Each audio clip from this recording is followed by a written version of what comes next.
Hello everyone.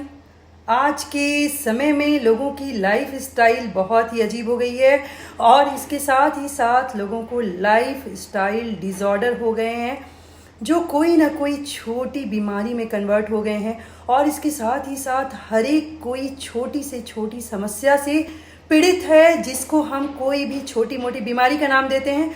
और ये सारी चीज़ें फ्रेंड्स मैं कहूँगी लाइफ स्टाइल डिसऑर्डर है। आपके रहने सहने, आपके खान पान और आपके जीवन यापन पर पूरी तरीके से निर्भर करता है ये सारी चीज़ें।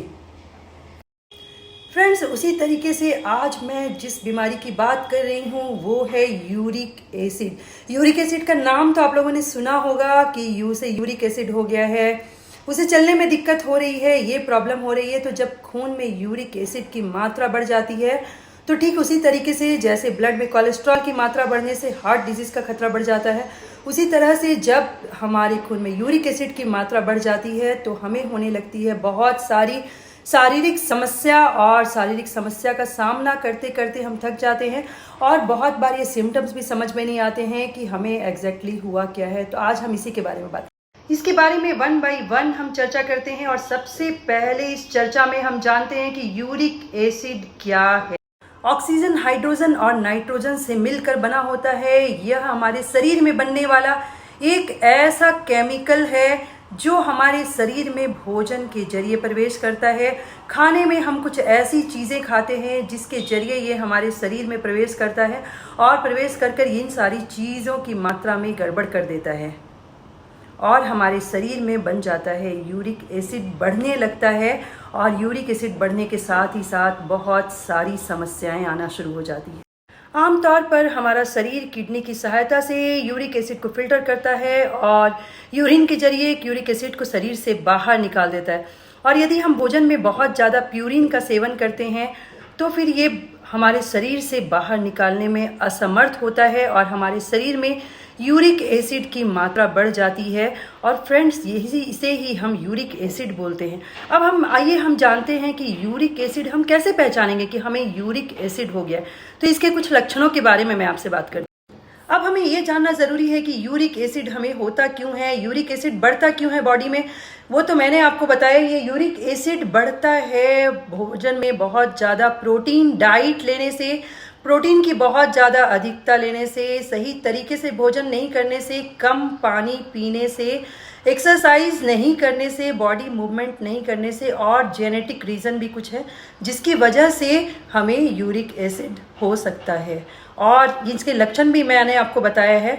और अब हम जानते हैं कि यूरिक एसिड ज़्यादा बढ़ने से बॉडी में जो समस्याएं आती है, ये लक्षण मैंने बताया। अब मैं समस्याओं के बारे में अगर हमारे शरीर में यूरिक एसिड की मात्रा बहुत ज़्यादा हो जाती है तो हमें बहुत सारी समस्याएं आ सकती है। हमें किडनी स्टोन हो सकता है और इसके साथ ही साथ हमारा यूरिन भी एसिडिक हो जाता है और हमें जोड़ों में दर्द होने लगता है। और जब जोड़ों में फ्रेंड्स यूरिक एसिड जमने लगता है तो हमें गठिया नामक बीमारी हो जाती है और हमारे मांसपेशियों में असहनीय दर्द महसूस होता है और पैरों में चलने में भी बहुत ही ज़्यादा दर्द होता है।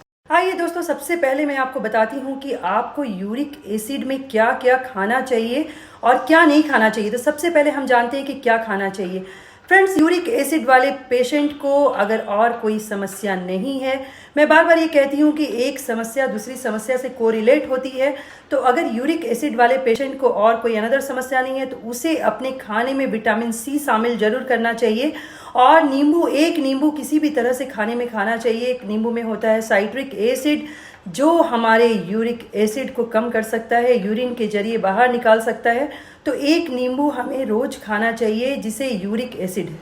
फ्रेंड्स, मेरा ये मानना है कि हम जैसा खाते हैं वैसे ही दिखते हैं, वैसे ही हमें बीमारी होती है और वैसे ही हमारा सोच भी होता है। तो फ्रेंड्स, हम भोजन के जरिए अपनी हर बीमारी को, अपने लाइफ स्टाइल को चेंज करके काफ़ी हद तक कम कर सकते हैं। और अगर आपने 100% कंट्रोल किया तो आप इसे पूरी तरह से छुटकारा भी पा सकते हैं और ठीक कर सकते हैं। यूरिक एसिड वाले पेशेंट को 2 से 3 अखरोट एवरी डे खाने चाहिए। इसके साथ ही साथ हाई फाइबर फूड लेने चाहिए जिससे आपके बॉडी से यूरिक एसिड का निकास हो सके।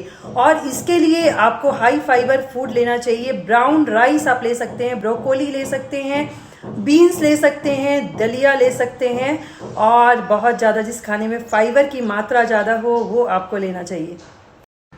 खाने में थोड़ा सा बेकिंग सोडा के जरिए भी हम यूरिक एसिड को कम कर सकते हैं। इसके साथ ही साथ फ्रेंड्स, आप अजवाइन को एक ड्राई तवे में रोस्ट करके एक डब्बे में डाल के रख लीजिए। उसमें थोड़ा सा आप काला नमक डाल दीजिएगा, थोड़ा सा डालना है, और आप दिन में 2 बार हर एक मील के बाद आप थोड़ा थोड़ा अजवाइन खाइए। ये आपके यूरिक एसिड को बहुत ही कंट्रोल करेगा और आपके खाने को पचने में सहायक होगा और आपके बॉडी में गैस की समस्या को भी दूर करेगा। यूरिक एसिड में क्या नहीं खाना चाहिए, यूरिक एसिड में मैं बात करूंगी तो सबसे पहले आपको red meat, organ meet, poultry वाली सारी चीज़ें फ्रेंड्स आपको बंद कर देनी होगी। रेड मीट तो मैं कहूँगी इसके लिए बिल्कुल एक जहर है, जो कि आपको तुरंत बंद कर देना चाहिए। कोल्ड ड्रिंक, पैक्ड फूड, सारे पैक्ड जूसेस, शुगर, इसको आपको तुरंत बंद कर देना चाहिए। चिप्स, पिज़्ज़ा, बर्गर, सारे फास्ट फूड, इसका सेवन बिल्कुल बंद कर दें और पानी ज़्यादा से ज़्यादा पिएं। पानी की मात्रा थोड़ी आपको बढ़ा देनी होगी, जिससे आपका यूरिक एसिड का निकास हो सके। टेंशन हर एक बीमारी के लिए जहर है, और आप कितनी भी दवाइयाँ खा लो, कितना भी डाइट कर लो, कितना भी अच्छा खाना खा लो, लेकिन अगर आप टेंस्ड रहोगे और टेंशन ज़्यादा लोगे तो आपकी बीमारी को ठीक करने के लिए बहुत ही समय लगेगा। मेडिसिन एक सपोर्टिव चीज़ होती है, लेकिन इसके साथ ही साथ आपका फूड, आपका लाइफ स्टाइल, ये सारी चीज़ें बहुत ही मैटर करती है यूरिक एसिड के लिए। और यूरिक एसिड में जब जॉइंट में बहुत ज़्यादा पेन होता है तो उसको रिलैक्स करने के लिए कुछ एक्सरसाइजेज होती है, कुछ योगा होता है, जिससे आप उसे रिलैक्स कर सकते हैं।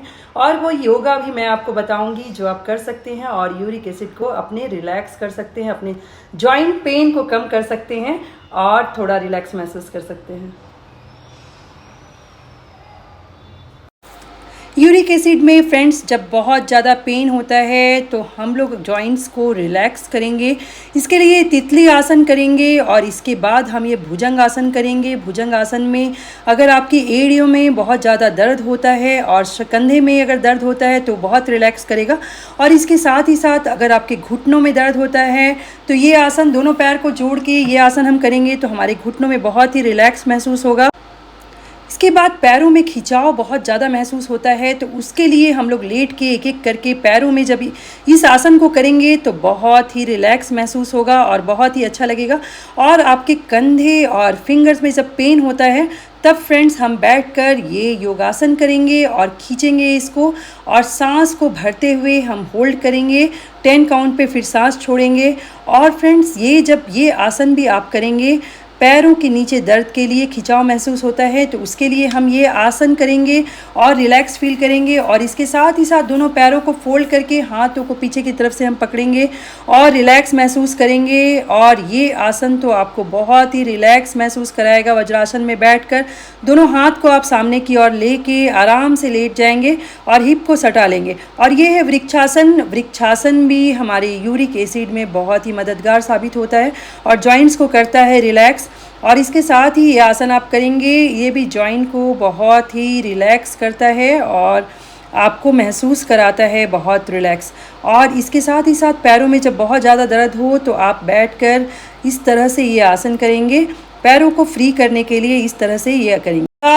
और उसके बाद फ्रेंड्स हम करेंगे कपालभाति। 5 मिनट तक हमें कपालभाति करना है। और इसके बाद कपालभाति के बाद हम रेगुलर करेंगे अनुलोम विलोम, जिससे आपका यूरिक एसिड का लेवल, हाई लेवल कम होगा और आप बहुत ही रिलैक्स महसूस करेंगे।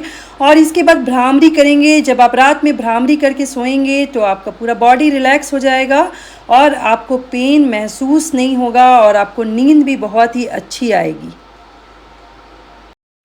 फ्रेंड्स ये कुछ छोटे छोटे टिप्स है जो मैंने आपको बताए हैं और उम्मीद है कि आपको भी यूरिक एसिड अगर बढ़ जाए तो आप इसको फॉलो कर सकते हैं।